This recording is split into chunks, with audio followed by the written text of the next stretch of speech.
Om Ajnanatimirandhasya Jnananjanashalakaya Chakshurunmilitam Yena Tasmai Shri Gurave Namaha. Nama Om Vishnupadaya Krishna Presthaya Bhutale Srimate Bhakti Vedanta Swamin Niti Namine. Namaste Saraswate Deve Gauravani Pracharine Nirvishesha Shunyavadi Paschatya Deshatarine. Jaya Shri Krishna Chaitanya Prabhu Nityananda Shri Advaita Gadadhara Srivasadi Gaura Bhakta Vrinda. Hare Krishna Krishna Krishna Hare Hare Hare Rama Rama Rama Hare Hare. So we'll continue the question answer session. I have got questions here which different devotees have asked. The first question is, in Bhagavad Gita, chapter 13, text number 6 and 7, in the purport it is written, consciousness is represented by intelligence. How to understand this? Just for the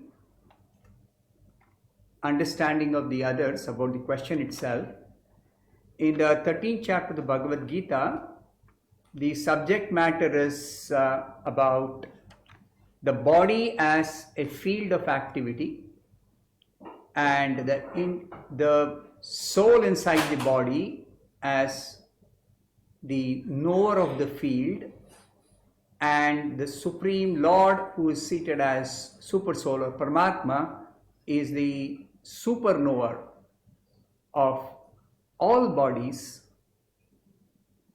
So, in explaining the field, Lord Krishna says in the 13th chapter, this field, which is the body, is made up of 24 different elements.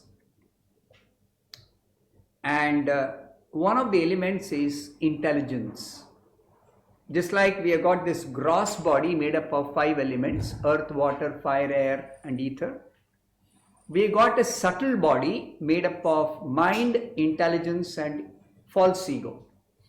Manas, Buddhi, Ahankara.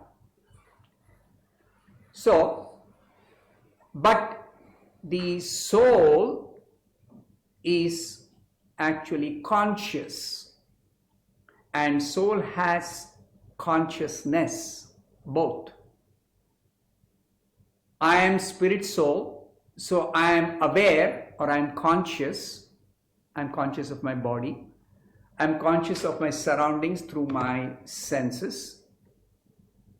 So I am conscious being, and I am also consciousness, means the energy of the soul is spread throughout my body. So I am also consciousness. I am conscious, I am in consciousness. So this consciousness is represented by intelligence. What does this mean? This means, depending on what my consciousness is, accordingly my intelligence also will work. It's just like my consciousness is material consciousness, then the intelligence also will work in a materialistic way. That means if my consciousness is I want to enjoy materially, my intelligence will work how to enjoy materially. That's the way my intelligence is going to work. If my consciousness is spiritual consciousness, Krishna consciousness, my intelligence will work how to serve Krishna, how to follow Krishna's instructions. So in that sense, it is said here, consciousness is represented by intelligence. The next question, Bhagavad Gita is the best management guide. So that's what some people say. Can Bhagavad Gita be used for material management purposes? This is the question that is being raised. Now, Bhagavad Gita essentially is describing the spiritual science. But the learning from Bhagavad Gita can be applied even in other material situations. There is nothing wrong if we take some of the teachings of Bhagavad Gita and apply it in our daily life, even in our ordinary material duties. For example, Bhagavad Gita says that a person cannot be having happiness if the person is not having peace. Ashantasya kutas sukham. In the second chapter it is said. So, if there is no happiness without peace, then I am seeking happiness, but I should also remember I cannot be happy without peace, so I have to first of all become peaceful. Like this, we can actually utilize the teachings of Bhagavad Gita even for our material situations. There is nothing wrong in that. The next question: how to apply Bhagavad Gita principles to minimize the restlessness caused by COVID-19? Bhagavad Gita talks about how to attain ultimate peace, the supreme peace. The basic principle of the Bhagavad Gita to attain peace is that we are not able to be peaceful if our mind is constantly agitated or disturbed by different material desires. What is it that is really the cause of disturbance in the mind? It is our material desires. So Bhagavad Gita teaches us how these material desires actually are worthless, and if we cultivate spiritual desires and we don't give importance to our material desires, then by cultivating spiritual desires we immediately become peaceful. So if we want a long-term solution for solving our problems, the Bhagavad Gita says you should not pursue material desires, but you should actually cultivate spiritual desires, and when you pursue spiritual desires you automatically become peaceful, and once you become peaceful the restlessness of the mind is completely stopped. Next question: I am an ignorant person. I realize becoming a devotee of Krishna I can escape from the material world. How can I become a devotee of Krishna? Directly the Bhagavad Gita is teaching us that to become a devotee of Krishna one has to follow certain principles, simple principles of Bhakti-Yoga. It begins with chanting of Hare Krishna, Krishna Krishna, Hare Hare, Hare Rama, Rama Rama, Hare Hare, a fixed number of times every day. And then we chant, we hear, and we count also. So minimum of it is recommended to chant minimum of 108 times this Hare Krishna mantra. And then also read books on the philosophy of Krishna consciousness and understand the basis of this whole practice of Bhakti-Yoga. So like this, if you study the Bhagavad Gita, then you can get to know the principles of Bhakti-Yoga, and if you practice the principles of Bhakti-Yoga, you can become a devotee of Krishna. Next question. In second chapter, after giving soul knowledge to Arjuna, Krishna gives devotional knowledge. What is Krishna's intention in this? Knowledge about the soul is part of the complete spiritual knowledge. It begins with understanding each one of us, we are not the body, we are spirit soul. But then we should also understand that apart from the many different individual souls, each person within the body, there is the Supreme Lord, Krishna, who is also within everybody's heart as the super soul. And there is a relationship. Each one of us, we have a relationship with Krishna.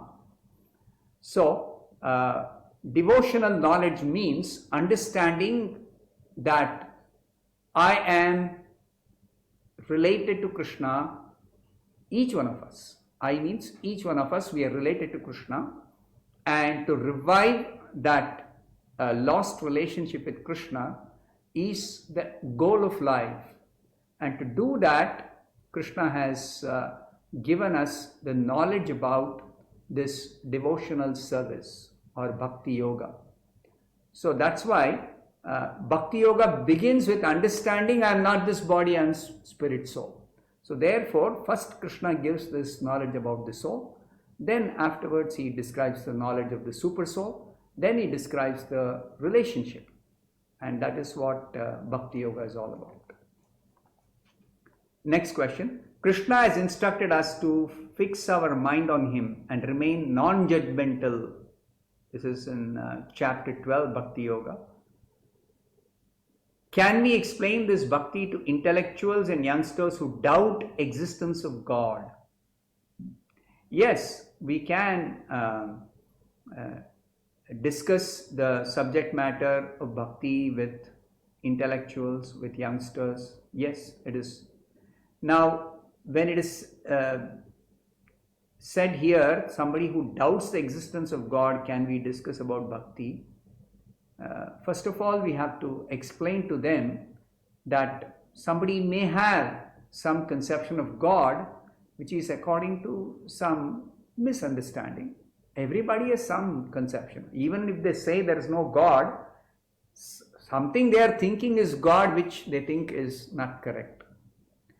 So in any case, the correct knowledge about God is in the authorized, authentic scriptures like Bhagavad Gita.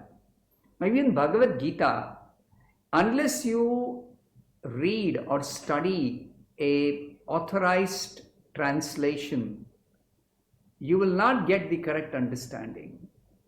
Just like the original verses of Bhagavad Gita are in Sanskrit. So the Sanskrit verses, different people have translated differently.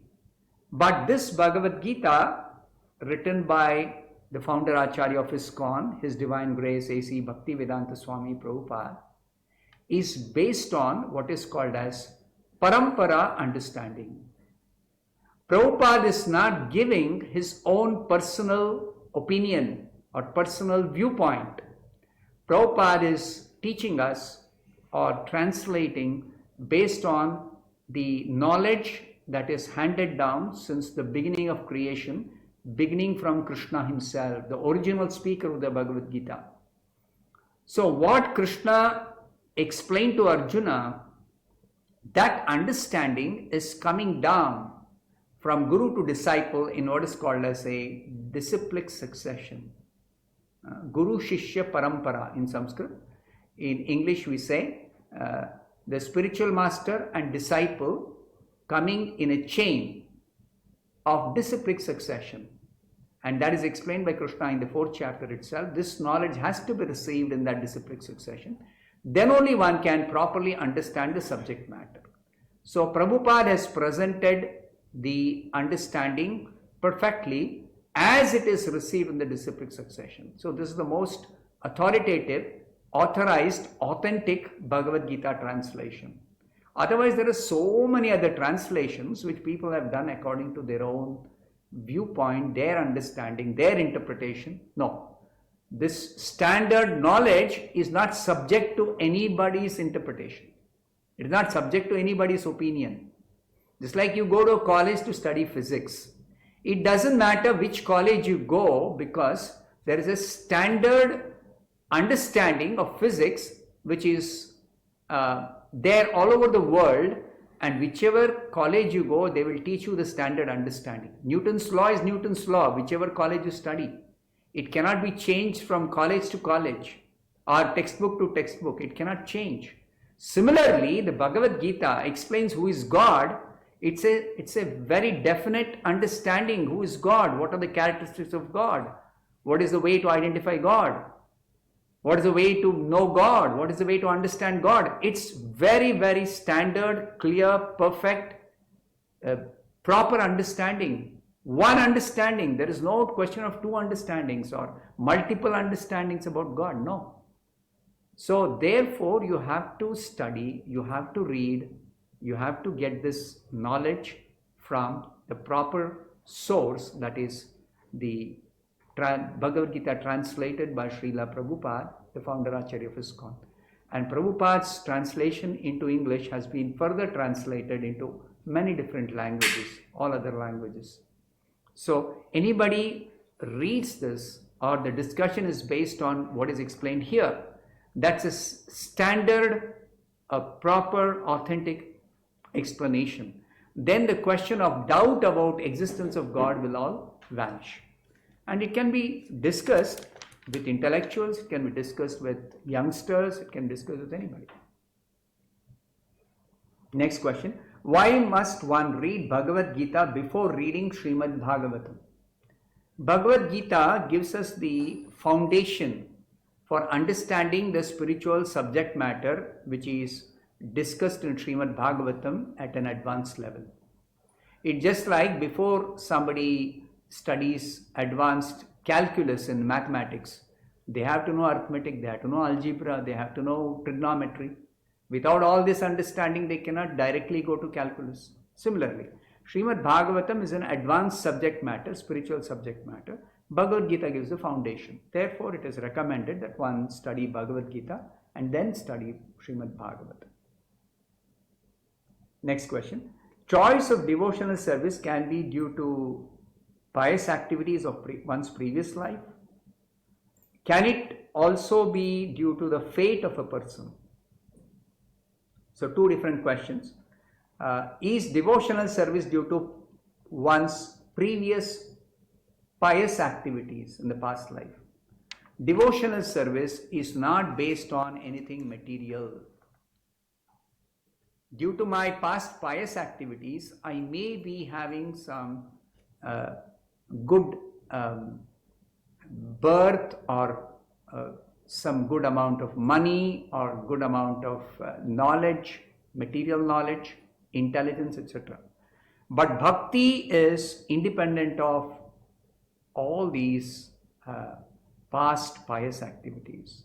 Bhakti is based on one's personal interest in knowing the absolute truth, the ultimate reality, the ultimate source of everything, the ultimate cause of all causes. So bhakti is a very, very fundamental thing. Devotion or devotional service is a very fundamental thing.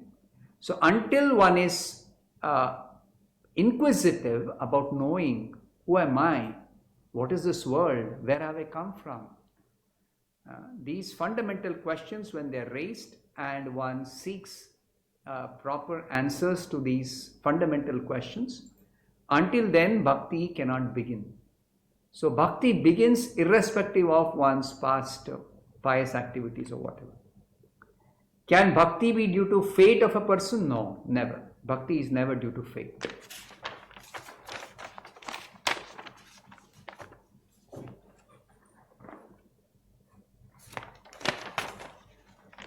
Next question. What is the basis of Arjuna's doubt in Bhagavad Gita 5th chapter 1st verse? 5th chapter 1st verse is the opening of the 5th chapter, where Arjuna asks a question from Krishna. I'll read the question, Arjuna's question. First of all, you ask me to renounce work, and then again you recommend work with devotion. Now will you kindly tell me definitely which of the two is more beneficial? Arjuna's question is, should I renounce work or should I work with devotion? So what is the basis of Arjuna asking this question, if that is what is asked here? In the 3rd chapter, Krishna explained performing karma yoga, or work as should be done as sacrifice to Vishnu, which is working in devotion.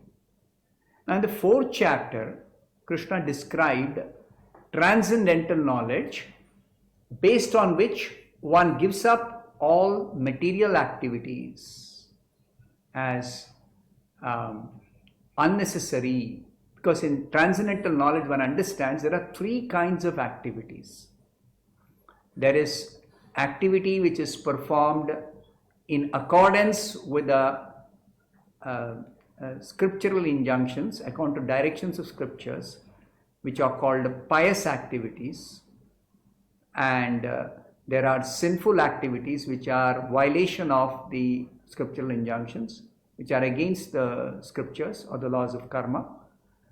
And the third kind of activity is devotional activity or devotional work, which is above both pious and impious activities. So these three kinds of activities were explained, and it was clearly stated that one has to give up work which is of the nature of pious activity or sinful activity, both, because both are leading to bondage. But it is clearly told that give up this type of activities, pious and impious, in order to engage in devotional activity, in order to engage in the third type of activity, that is devotional work. Normally, everybody who is little familiar with the Vedas or the devotion or the scriptures, they only know two types of activity: punya and papa. Punya karma, papa karma. Pious activity, sinful activity. But any activity, either pious or sinful, which is done with a view of getting some material benefit in this world, is cause of bondage. People generally think if I do sinful activity, that's a cause of material bondage. But Bhagavad Gita explains even pious activities, punya karma also, is a cause of bondage. So what is the way out of this material bondage? It is doing devotional work, which is neither punya karma nor papa karma. So Bhagavad Gita is introducing us to a third type of activity, which is generally not found in any of the regular scriptures, regular books on philosophy of karma, in that you don't find this third type of activity. It's only in the Bhagavad Gita. In the 4th chapter, Krishna explains this. So therefore, this question of Arjuna, whether I should renounce work or I should work in devotion, there is no difference between renouncing work and working in devotion. Renouncing work means don't do the first two kinds of activities. Don't do punya karma, don't do papa karma, because both are leading to bondage. You should do the third type of activity, that is working in devotion. So Krishna explains in this chapter, if you read the later verses of this 5th chapter, there is no difference. Both are leading to the same goal. Next question. If we all belong to Krishna's abode, then why did we come into this material world? Good question. Yes, we belong to Krishna's abode, but we have been forced to come to this material world because we have a desire to be independent of Krishna. We have a desire to be independent of Krishna. So, to understand our position in relationship with Krishna, in the spiritual world, everyone is engaged in devotional service to Krishna out of love. So, devotional service is never forced. It is never forced on anybody. Devotional service is always performed voluntarily, because it is something done out of love. So, if a person who is engaged in devotional service does not want to serve Krishna or wants to take Krishna's position, why should everybody serve Krishna? Why not everybody serve me? Why can't I take Krishna's position? Or why can't I be independent of Krishna? Let me be independent of Krishna. Let me be away from Krishna. So such a desire actually makes us to take birth in this material world. This is the world where one can forget Krishna, one can try to be independent of Krishna, one can try to take Krishna's position as Krishna is the center of everything. One can try to be, I can try to be the center of my household or my community or my state or my country or whatever. So Krishna allows this, but then there are laws which are governing in this material world, all our activities, the laws of karma.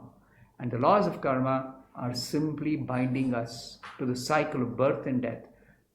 To live in this world or to be in this world and try to pursue our independent desires means to actually be under the clutches of the material laws which are very, very stringent. So it is foolishness to think that by being independent of Krishna in this world I can be happy or I can really get ultimate peace or ultimate happiness. No, that is never possible. So one realizes this foolishness that actually I cannot be independent of Krishna. Even if I try to be independent of Krishna, I am still dependent on Krishna. Even in the material world, we are dependent on Krishna. Of course, in the spiritual world, everyone depends on Krishna. So Krishna is the only maintainer, is the only shelter for everyone, whether in the material world, whether in the spiritual world. Under all circumstances, in all situations, every living being is completely sheltered by Krishna. Krishna is the only one who is called Ashraya Tattva. He is the only shelter for everyone. And we are all Ashrita, we are all sheltered. Everybody else in the entire cosmic manifestation is sheltered by Krishna. So there is no other shelter for us other than Krishna. And Krishna is also not a material master. Krishna has also got love for each one of us. We have love for Krishna. Krishna has love for us. So to rediscover that forgotten relationship with Krishna of love is the goal of life. Having come to this world and having experienced different kinds of miseries and different kinds of difficulties and different kinds of problems, it is important to realize actually who we are, who is Krishna and what is the cause of our problem, and then we follow the instructions of Krishna in the Bhagavad Gita and reinstate ourselves in our original position. Next question. If the soul is indestructible, then why animal slaughter is abominable? Good question. The soul is indestructible, the soul cannot be killed, but as long as I or you or any person, soul is in a body, the body is a place of residence for the soul presently. It is not my permanent place of residence, but as long as I am living in this body, in this world, or in this life, this body is my place of residence. Let's say, for example, you are living in a certain house. Now, you are not the house, but still, if I damage your house, I break your house, I destroy your house, isn't it an inconvenience for you? Think about it. I'm not doing any harm to you. I'm not doing any harm to you. I'm just going to destroy your house, or I'm going to break your house. I even break a window of your house. How much inconvenience it is for you, right? To live in the house has got to have some facilities. It has to have got some security features. All that is necessary for you to live in the house. You are not the house, but you still require some facilities to live in the house. Similarly, every living being inside a body has got a certain facility to live in that body. So you have no right to actually give them trouble by telling that you're not the body, I can do whatever I want with your body. No, you cannot do that. Next question, where is the soul located in our body? What is mind? Soul is located in the heart region. Soul is located in the heart region. This is what the scriptures say. But the soul, we should remember, if we try to search within the heart, you cannot find the soul, because soul is, first of all, it is not material. What we can perceive, what we can search, what we can try to see using different instruments, different methods of searching, contemplation, different methods of analysis, intellectually, mentally, philosophically, whatever you may do, soul is not subject to any of these type of analysis. That's why you have to hear from Krishna. You have to hear from the proper authority, spiritual authority. What is the soul? What are the characteristics of the soul? How to perceive the soul? How to understand the soul? Everything. That's why you have to study the Bhagavad Gita. You have to understand the Bhagavad Gita, what Krishna explains about the soul. What is mind? Mind is one of the 8 elements of which this body is made. Mind is a part of the subtle body. We have got a gross body and a subtle body. Subtle body is made up of the mind, the intelligence, and the false ego. So mind is an instrument for us to utilize. Mind is the seat of emotions, and mind is where our feelings are.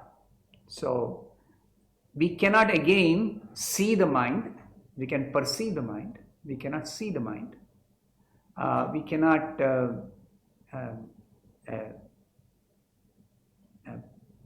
use any of our 5 senses to actually get to know about the mind like that.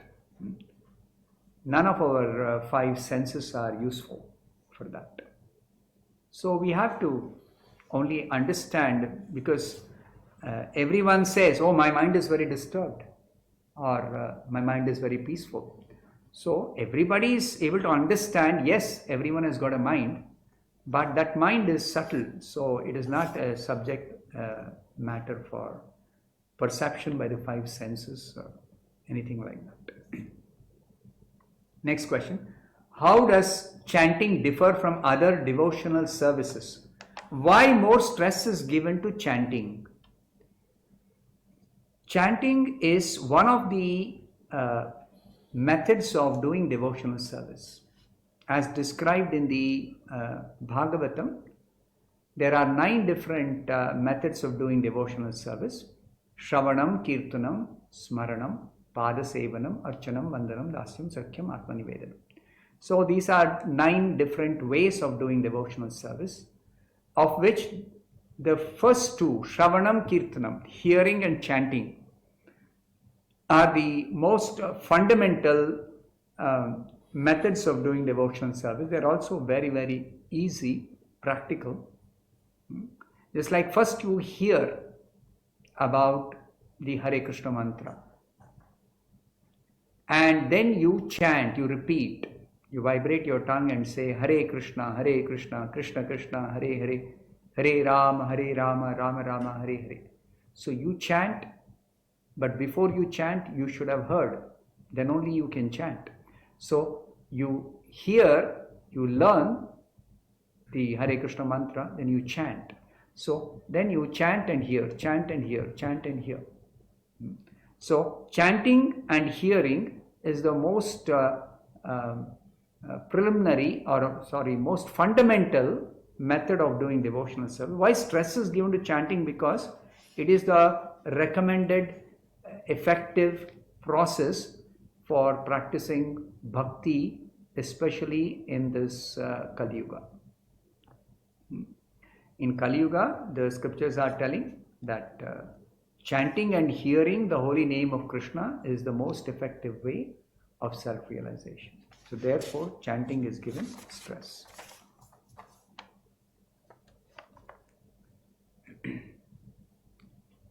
Bhagavad Gita, 18th chapter, 46th verse, is describing work as worship. How to know what is our duty or Swadharma. Yes, work is worship provided one is working according to the directions given by the Supreme Lord Krishna in the Bhagavad Gita, or one is working according to the Vedic injunctions. You cannot do any work and consider that work as worship. That's an important thing to understand. Now, what type of work is considered worship, or how to know what is my duty? So, to know our duty, the standard Vedic method is the Varnashrama Dharma system.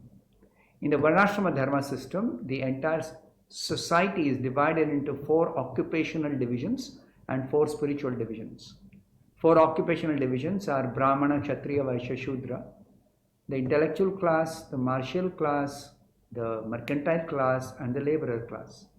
And the 4 spiritual divisions are the Brahmachari, Grahastha, Vanaprastha, Sannyas, which means student life, householder life, retired life, and renounced life. So these divisions, automatically one fits into one of the occupational divisions and one of the spiritual divisions, and accordingly everything is described, what one should do, what one should not do, etc. But it is not very practical to follow that Varnashrama Dharma system, because society now in the modern age is not organized like that. So in the present situation, it is recommended that irrespective of what occupation one may be engaged, everyone should actually worship Krishna by chanting. Everybody should follow that particular way of worshipping. So in addition to whatever work you may be doing for earning your livelihood, or for whatever duties you may have in your family or in the society or in the community, whatever, along with that you have to also chant and hear the holy name of the Supreme Lord. And also, to sanctify your work, a portion of the result of your work, which is, let's say, most cases, the result of any work a person does is the money you are earning, the salary you are getting, or the profit you are getting from a business. So, a portion of that money you have to give it to Krishna. That is what Krishna says in the Bhagavad Gita: sacrifice the results of your work for me. So how to sacrifice the results of one's work to Krishna? That means one should donate a part of one's earnings to the propagation of Krishna consciousness, to the Krishna consciousness movement. That is the way to actually make work into worship. One more question I'll take. Our sampradaya is Madhva sampradaya, but a different sect accept Madhvacharya as the Acharya and not onwards. If we jump over the Acharya, it's Maryada Vetikrama. How to understand this? What is explained in the scriptures is there are different sampradayas or different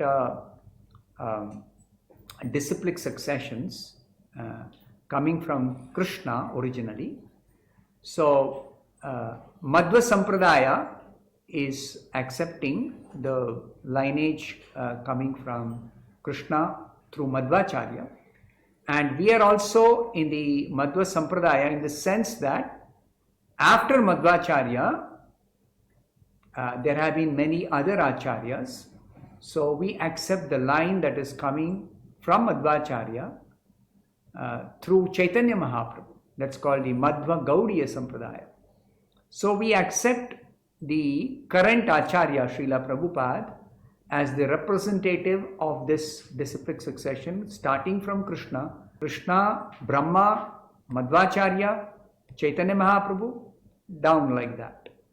Now there are other followers of Madhvacharya who accept another line coming from Madhvacharya, coming through Madhvacharya from Krishna. So both are valid. Everybody has to accept the current Acharya in the parampara or in the disciplic succession. Madhvacharya is a previous Acharya, and one has to accept the current Acharya. So when they accept the current Acharya, that is the proper way. Time up, so we will discuss more questions tomorrow. If you have more questions, you can also, anybody else has more questions, you can send some questions tomorrow. Tomorrow also we'll continue this question answer session. Thank you very much. Hare Krishna.